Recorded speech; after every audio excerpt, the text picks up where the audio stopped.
الأميرة مها السديري تعودت الشراء من هذا المحل الراقي للملابس الداخلية.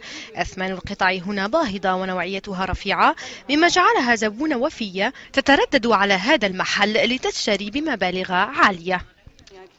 كان هناك نوع من الثقة المتبادلة. أخذت ملابس داخلية وملابس سباحة وملابس نوم بقيمة ما يعادل 70,000 يورو. عندما ذهبت إلى الفندق لآخذ المبلغ، قيل لي إن السيدة السديري غادرت الفندق. الأميرة معروفة بحبها للتجول في الفنادق والمحلات الراقية الباريسية.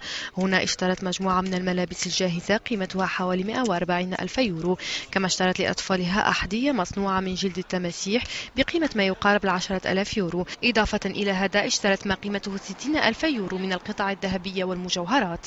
ويبقى أصحاب المحلات المعنية في انتظار عودة الأميرة لتسديد مستحقات قد تصل قيمتها إلى مئات الآلاف من اليورو. لماذا لم تدفع؟ لا أعرف. أود أن أفهم ذلك. قد تعتقد أنها فوق القانون، أو أن مكانتها تحميها، أو بكل بساطة زوجها لم يعطها المال. ضحايا الأميرة قرروا رفع دعوات لملاحقتها، وازداد خوفهم من أن تكون قد عادت إلى المملكة دون دفع المستحقات.